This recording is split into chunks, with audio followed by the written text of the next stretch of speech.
What's up, guys? That really gross guy here, and we're back.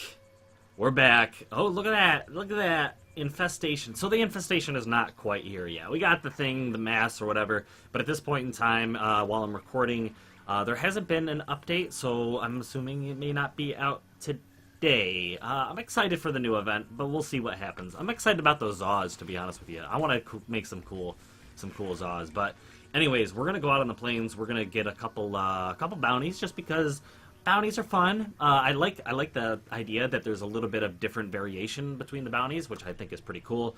Kind of mix things up a little bit. But I'm gonna take out my Infested Ash, and I don't know if a lot of you newer people may not have seen this Ash because it's been a while since I played him, but I love it. He's one of my favorite builds that I have so far, especially aesthetically. Just his design, his locust, just deal. He looks very infested-ish to me. So anyways, I'm going to go out there. I'm running the Sobek, which honestly I think is a pretty solid weapon. Now, it obviously is not the best shotgun in the game, but I like it. I like it. It fits his aesthetic pretty well, I think, too. Also use the Exanis because aesthetically it looks pretty there for me, at least. It does the puncture thing. And then, of course, we gotta go with some claws, right? I mean, he's like an infested-based Ash. It looks freaking awesome. Anyways, we're gonna go out there and we're gonna get some of these bounties done. So, I'm grateful for the fact that the bounties recently, it was like last week, but they actually you can get better standing out of the bounties.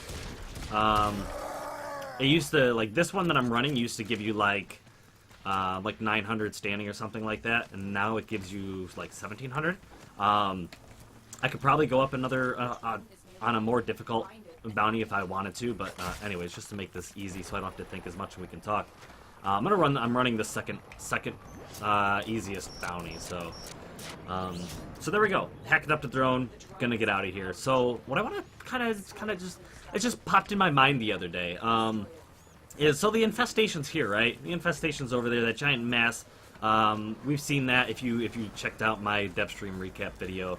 But there's that giant mass that's just blob of goop that's over there that we are pretty much concerned about. That's the infestation possibly coming to the plains, and we'll see how long they stick around for. But I'm pretty much every time an event comes out, they implement a mechanic that is going to become kind of a common thing.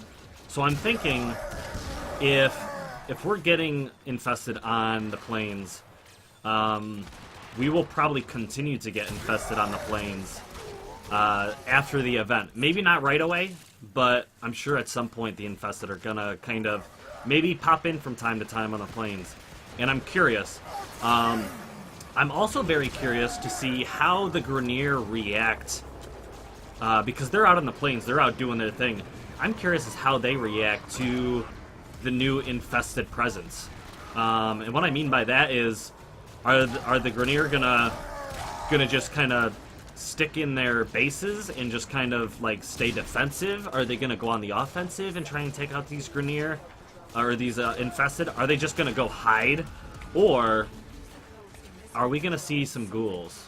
Are we gonna see some ghouls? Are we gonna see that other crazy unit, the berserker? Like, I don't know if he's considered a berserker. He's got that giant saw blade type thing. There's a concept art out there.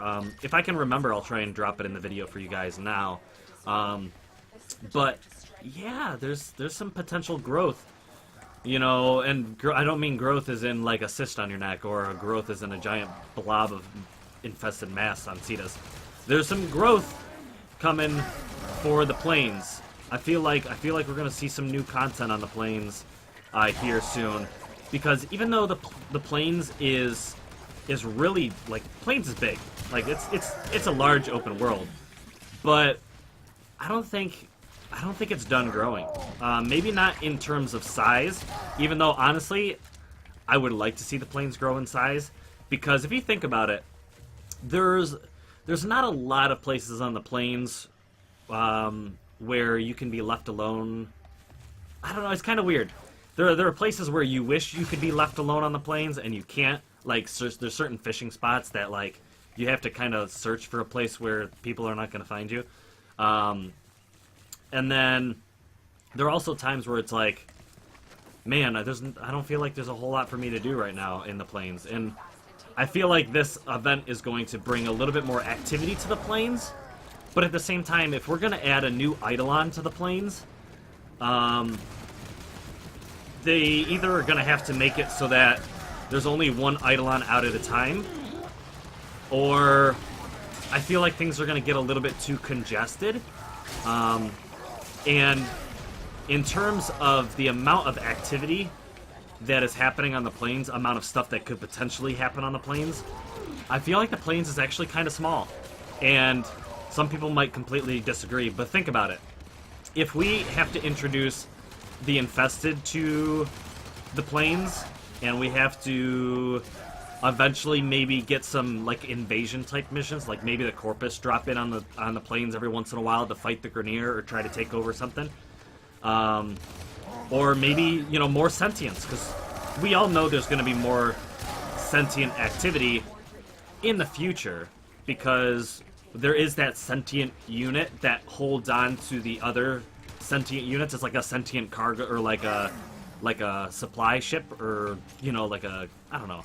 It's kind of hard to describe what it exactly is, but it's like a sentient that carries the other battle-ready sentients.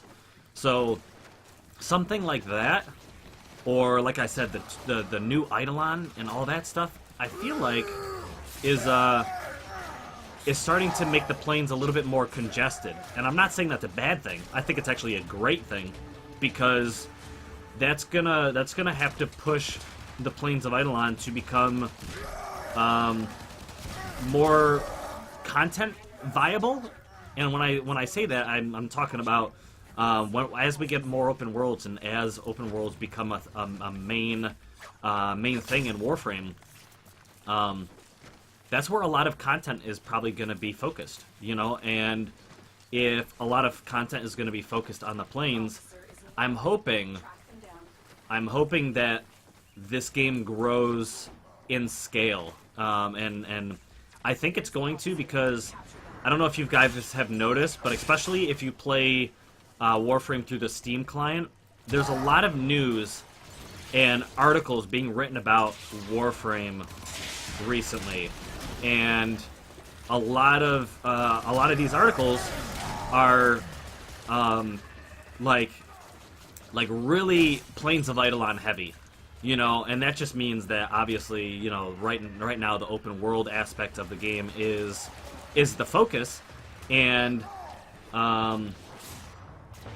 it's gonna be when they do interviews with Digital Extremes, and they try to get, you know, content for these articles. They try to get information so they can write these articles.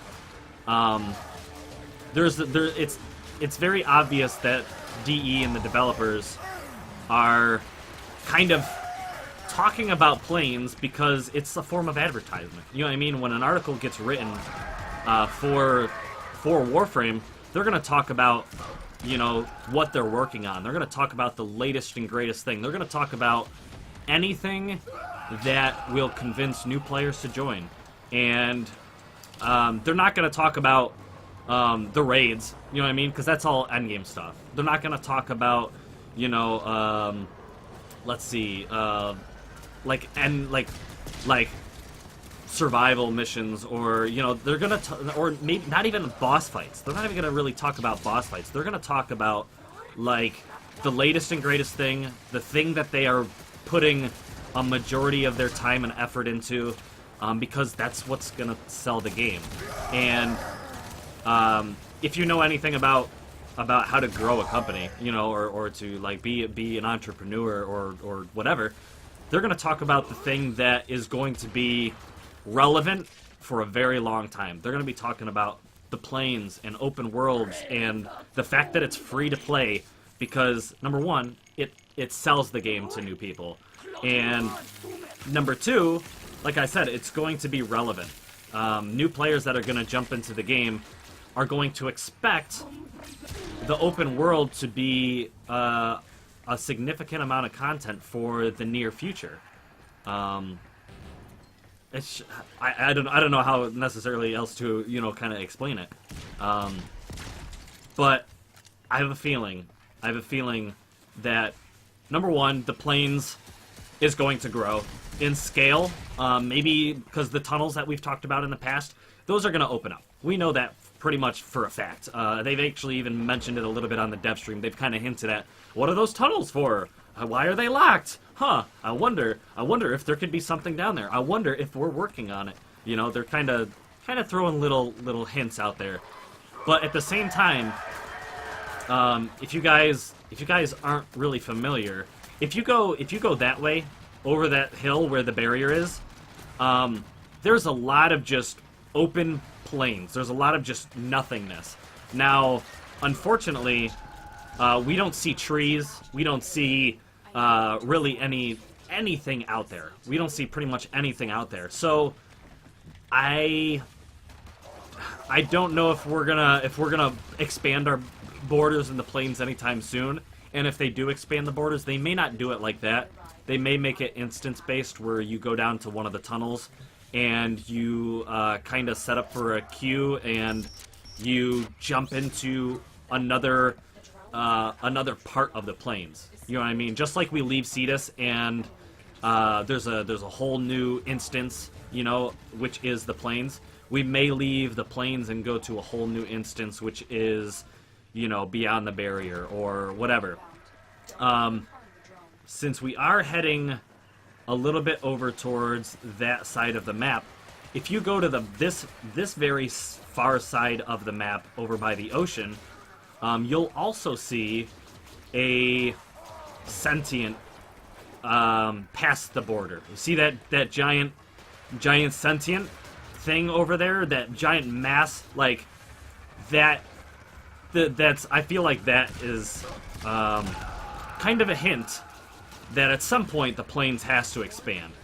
You know what I mean? Because there's way more to Earth and the plains and the open world aspect of Earth than just the plains.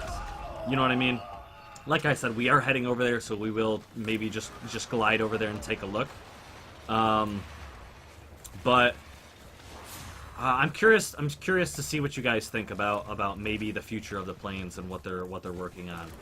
But let's see if we can get up over here. We're closing in on this little thing to finish off this little bit for some syndicate scanning. Let's see if I can. I don't think my Sobek. No, my Sobek is not built for taking down these bad boys yet, just yet. But there we go. Temple Royale. Wow. Okay. Okay. I mean, those are a little bit more common than they used to be now that it's a reward. But that's actually a pretty good find. That can probably end up on the market for 5 plat. I don't know. Anyways, let me kind of, you know, glide up here and let's go take a look. So here we are, arriving at the very border of the plains, and we can pretty much see down there is the ocean, down there is the water, but I don't necessarily know, you know, I don't know anything really, I mean, like, about, you know, the future expansions, but there is something there. There is a giant sentient something over there. It may just be for looks, it may just be to, you know, make the plains look a little bit pretty, but to me, I think that this is just showing that there is more content. There's more to the plains than what we have right now. And even if we don't necessarily expand this border, I think at some point we're going to be able to interact or at least have another portion of open world content on Earth. I don't know. I think that being there for the rest of Warframe's existence would be a missed opportunity. But anyways, I think that's where I'm going to leave it. I think we're good to go. People are super excited about the Infested being on Earth, but if you guys might not know this, but I think the Infested have been here for a long time. Yeah. Anyways, the reason why I say that, and I could be wrong, could be completely wrong, but go to the room in your list set, the Helminth room, and go take a look in the water. Go take a look in the water. Tell me what you find. I have a feeling you're going to see something that is in that room that is also on Earth. Leave a comment in the comments below if you know what I'm talking about. But there is something in that room that you will see on Earth that was here before the giant blob of infested goop showed up. So thank you guys for watching. I hope you guys did enjoy this episode. If you like this kind of stuff and you're new to the channel, feel free to subscribe. I like to talk to you guys, kind of throw some stuff out there, do a little bit of gameplay, and try to update you every time new content comes out. So thank you guys for watching. I hope to see you guys in the next episode. Blow!